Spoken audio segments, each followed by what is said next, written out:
ចាប់តាំងពីថ្ងៃប្រវេសនកាលថ្ងៃពេញបរមីខែពិសាររហូតមកដល់ថ្ងៃនេះគឺថ្ងៃប្រឡងដែរអញ្ចឹងហើយកន្លងមក9ខែគឺសមណសិស្សគ្រប់អង្គនឹងដែលមានការពាក់ទូនមានរបស់លោកគ្រូរបស់ព្រះរាជគុណដែលព្រះអង្គនិងលោកគ្រូទាំងអស់ព្រាមប្រដៅពាក់ទូនមានដល់សមណសិស្សគ្រប់ព្រះអង្គដើម្បីជាលោកមានកតេល្អគឺបែកប្រាជ្ញាថ្លាគំនិតបានចេះបានយល់បានស្គាល់បានដឹងក្នុងការសិក្សាហើយមានពីរផ្នែកសម្រាប់សមណសិស្សគ្រប់អង្គដែលបានទទួលបានគឺទី1ផ្នែកខាងសម្ភារៈទី2ទៀតផ្នែកខាងសតិបញ្ញាស្មារតីផ្នែកខាងសម្ភារៈហ្នឹងបានដូចជាបច្ច័យ4ជាដើមដូចជាកត់សាលាមុំពួយកន្ទេលតុបតាំងកៅអីជាដើមដែលលោកនិមន្តមកសិក្សាហ្នឹងគឺថាមានគ្រប់គ្រាន់ទាំងអស់សម្បូរពេញលេញតាមចិត្តរបស់ព្រះរាជគុណដែលព្រះអង្គបានចាត់ចែងហើយសិក្ខុបករដូចជាសិភោបិជជាដើមជាងហ្នឹងគឺមិនខ្វះកន្លះកន្លែងណាឡើយហើយរឿងចង្ហាន់បដិបត្តិហ្នឹងក៏មានសម្បូរទៅដោយញាតិញោមពុទ្ធបរិស័ទដែលចំណុះចង្វាត់ហ្នឹងបានអញ្ជើញមករៀបចំតាក់តែងដើម្បីវេថ្វាយចង្ហាន់ដល់ព្រះសង្ឃដែលបានសិក្សារៀនសូត្រក្នុងរយៈកាល9ខែនេះហើយផ្នែកខាងសតិបញ្ញាស្មារតីគឺលោកគ្រូទាំងអស់ហ្នឹងសុទ្ធតែគរិវៈជាប្រសក់អញ្ចឹងគាត់ក៏បានលះបង់នៅការងារផ្សេងដូចជាការងារក្នុងគ្រួសារជាដើមអញ្ចឹងដើម្បីចូលមកបម្រើក្នុងព្រះពុទ្ធសាសនាដើម្បីពាក់ទូនមានរបស់លោកគ្រូហ្នឹងជំរុញទៅដល់សិស្សសមណសិស្សទាំងអស់ដើម្បីឲ្យសមណសិស្សហ្នឹងសាងខ្លួនឲ្យคล้ายទៅជាកូនល្អរបស់មាតាបិតាប្រសង់ល្អរបស់ព្រះពុទ្ធសាសនានិងសិស្សល្អរបស់លោកគ្រូ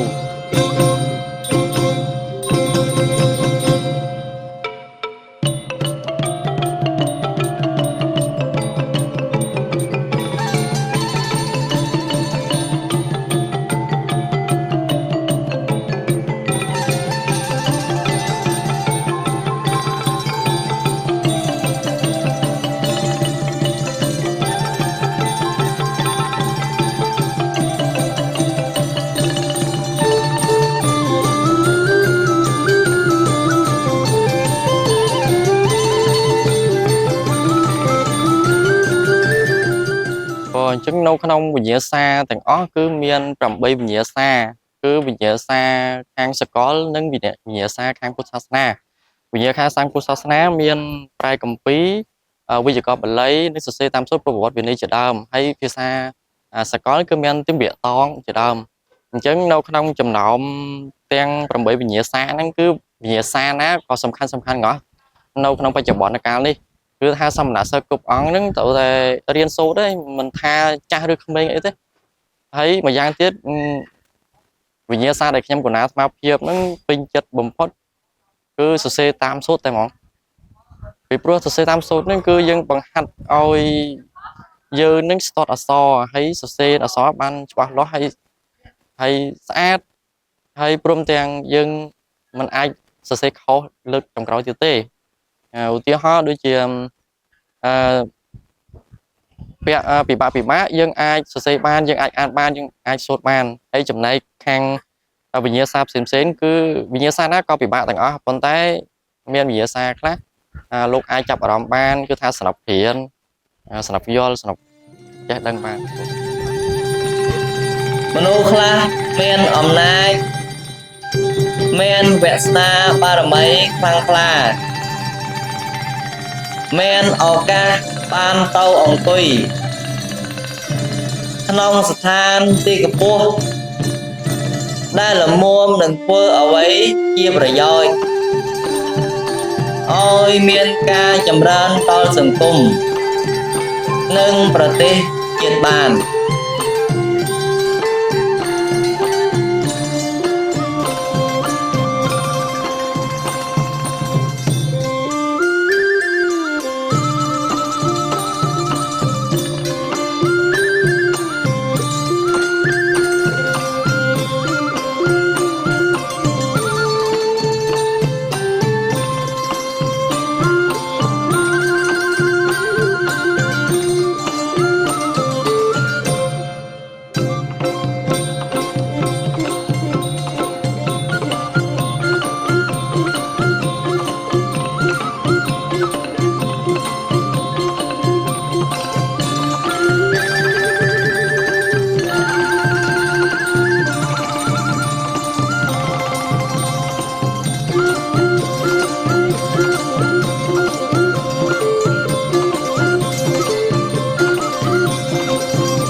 និយាយអំពីសាលាពុទ្ធកៈធម្មសិក្សាវត្តព្រៃតគួនមិនដំបូងខ្ញុំបាទក៏សូមលើកយកនៅមតិខ្លះគឺថាការដែលខ្ញុំចូលរួមដើម្បីចូលបង្ហាត់បង្រៀននេះគឺថាដោយសារតែព្រះឧបជាយើងនេះគឺថាព្រះអង្គបានយកចិត្តទុកដាក់ឆ្លៃនៅវិស័យការសិក្សារៀនសូត្រនៅអក្សរសាស្ត្រខ្មែរនិងបរិយត្តិធម៌ហើយដូច្នេះហើយព្រះអង្គបានបើកសាលាបាលីឲ្យប្រសង់នានាវត្តក៏ដូចជានៅក្នុងវត្តបានសិក្សារៀនសូត្រឆ្នាំនេះគឺជាឆ្នាំទី7ហើយដែលវត្តបានបើកសាលាចំពោះហើយយើងខ្ញុំជាពុទ្ធបរិស័ទក៏ធ្លាប់បានបួសរៀននៅក្នុងវត្តសារីឧត្តមប្រជុំវង្សាបេតគុណនេះដែរហើយដូច្នេះហើយដល់ពេលចូលនិវត្តន៍ហើយនេះគឺថាឆ្លៀតឱកាសដើម្បីមកចូលរួមជាមួយនឹងព្រះប្រគុណជួយបង្ហាត់បង្រៀននៅវិញ្ញាសាមួយចំនួនក្នុងឆ្នាំនេះគឺថាភាពងាយស្រួលនោះគឺថាមានការឧបត្ថម្ភក៏ដូចជាការយកចិត្តទុកដាក់ទំនុកបំរុងអំពីព្រះឧបជាដើម្បីឲ្យយើងខ្ញុំនឹងមានការងាយស្រួលក្នុងកិច្ចការបង្ហាត់បង្រៀនដែលភាពងាយស្រួលក្នុងនោះក៏មានការលំបាកខ្លះដែរដូចជាលំបាកអំពីការរៀបចំកាលវិភាគការចាត់ចែងនៅ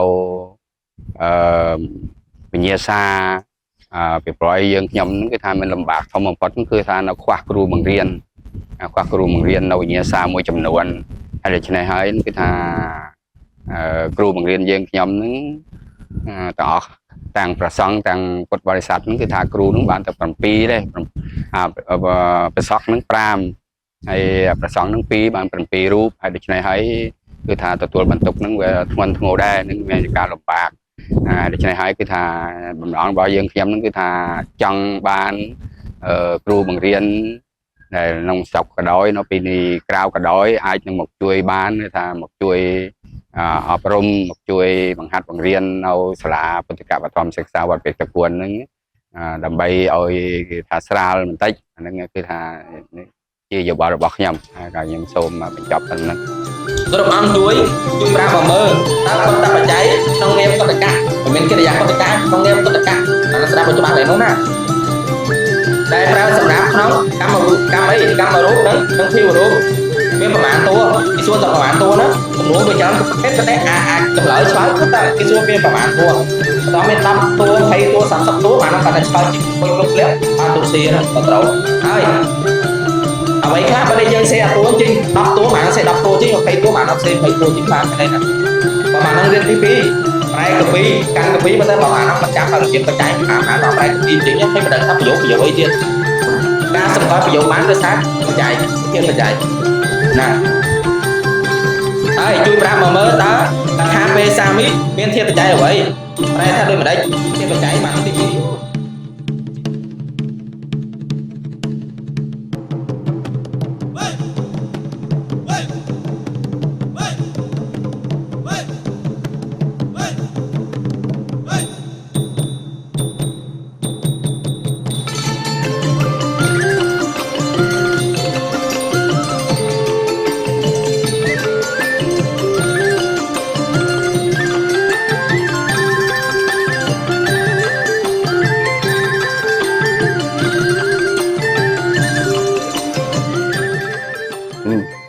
ឆ្នាំសិក្សា2024 2025វត្តព្រៃតគួនបានបើកសាលាពុទ្ធកៈបឋមសិក្សាបាលីថ្នាក់ទី1ទី2និងទី3ចំនួនសិស្សមកសិក្សារៀនសូត្រទាំងវត្តក្រៅមកទៀតនឹងទាំងអស់នឹងបានចំនួនប្រសង់36អង្គសិក្សាថ្នាក់ទី1 19ថ្នាក់ទី2 9ថ្នាក់ទី3 8ការសិក្សាឆ្នាំនេះគឺថាវត្តបានឧបត្ថម្ភគ្រប់បែបយ៉ាងដល់ព្រះសង្ឃទាំងអស់ដែលបរៀនគឺថាចំណែកដែលព្រះសង្ឃនាវត្តមករៀននឹងគឺថាខ្ញុំក៏អាត្មានឹងក៏បានឧបត្ថម្ភឲ្យលោកការរៀនសូត្រហើយការឆាន់នេះក៏មិនខ្វះខាតដែរអានឹងការ ឃើញថាមួយឆ្នាំកន្លងហើយគេថាប្រសងខំប្រឹងប្រែងរៀនសូត្រយ៉ាងមកចត់ដែលថ្ងៃថ្ងៃនេះគឺថាដល់ថ្ងៃប្រឡងចប់ថ្នាក់ចប់ថ្នាក់ហើយហ្នឹងគេថាដល់ថ្ងៃពេញបរមីខែបោះពេលយប់ម៉ោង6ជួបជុំពុទ្ធបរិស័ទបិសងណោះហ្នឹងដើម្បីយើងប្រកាសលទ្ធផលជួនវាប្រកេនជារង្វាន់ដល់សមណសិស្សដែលសិក្សារៀនសូត្រចប់3ថ្នាក់ហ្នឹងគេថាព្រះអង្គណាបានលេខ1លេខ2លេខ3លេខ4លេខ5ហ្នឹងគេថារង្វាន់បានច្រើនតិចហើយទូទៅទាំងអស់គេថាព្រះសង្ឃ36អង្គមានត្រៃចវរគ្រប់អង្គទាំងអស់អង្គណាក៏មានដែរអាហ្នឹងប្រកេនទាំងអស់អង្គហើយចំណែកដែលទី1ទី3ទី4ទី5ហ្នឹងគេថាលេខ1លេខ2លេខ3លេខ4 5ហ្នឹងអាហ្នឹងយើងបានអោយរង្វាន់ច្រើនហើយមានបច្ច័យខ្លះណោះអាហ្នឹងដល់ថ្ងៃពេញបរមីខែបោះនឹងដល់នឹងឯងហ្នឹងគេថាតាមធម្មកិច្ចហើយឆ្នាំសិក្សា2026 2027ណាថាដល់ណាគេថាធម្មកិច្ចថាចង់អោយ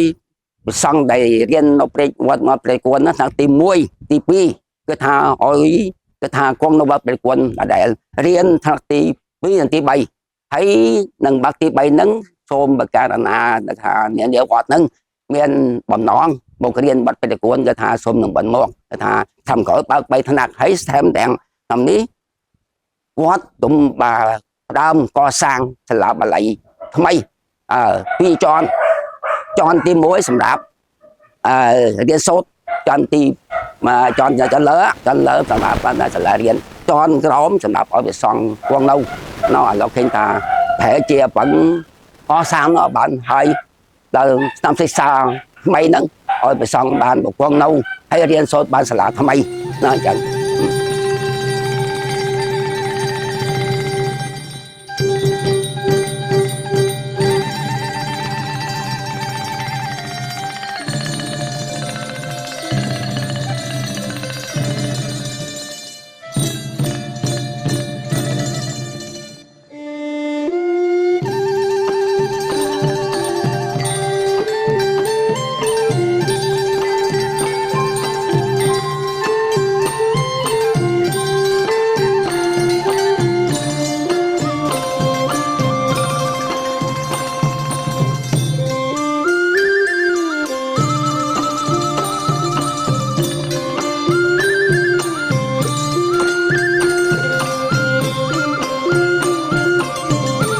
មានប្រមាណអ្វីខ្លះនេះយើងស្វែងជិញកាត់ជិញស្វែងជិញខ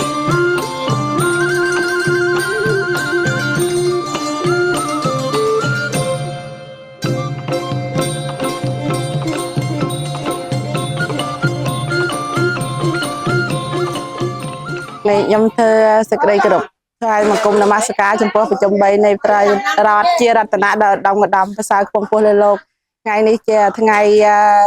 វត្តព្រែកតគួនបានរៀបចំលោកប្រឡងឥឡូវខ្ញុំមានថាពុទ្ធបរិស័ទហ្នឹងហើយនាំគ្នាមានយាយតាក៏បានជួយមករៀបបំរុងនៅវត្តព្រែកតគួនបានប្រគេនចង្ហាន់ព្រឹកបបរហើយភេសជ្ជៈកាផែចាដឿងហើយថ្ងៃតង់ក៏មានហូបរៀបចំទុកហូបថ្ងៃតង់ឲ្យលោកបានឡើងប្រឡងប្រឡងសាបល័យទី1ទី2ទី3លួងនៅវត្តព្រែកគួនថ្ងៃនេះហើយពិតវត្តស័ក្តិមានចិត្តរីករាយសប្បាយយ៉ាងខ្លាំងដែលបានឃើញលោកសិក្សាប្រឡងចង់ឲ្យលោកទទួលនៅបានលេខចប់លេខឲ្យបានបន្ទុះល្អចាមានតាប៉ុណ្្នឹងក្រុមខ្ញុំនៅខាងភូមិបឹងធំនៃក្រុមខាងសមាតវត្តហើយមានច្រើនក្រុមណាដែលថ្ងៃនេះមកចូលរួមប្រគេនចង្ហាន់លោក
ngày ní men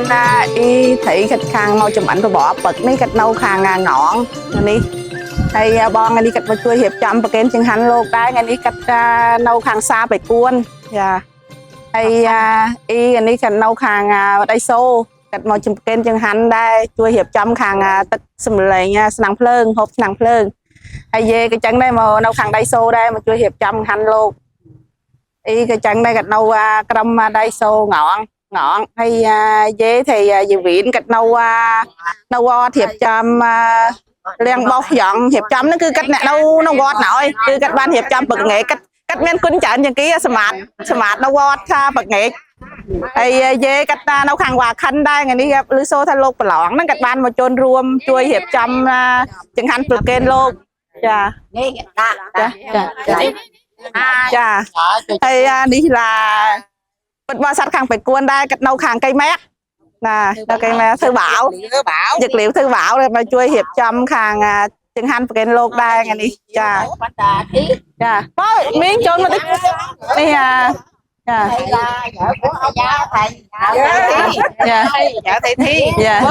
cách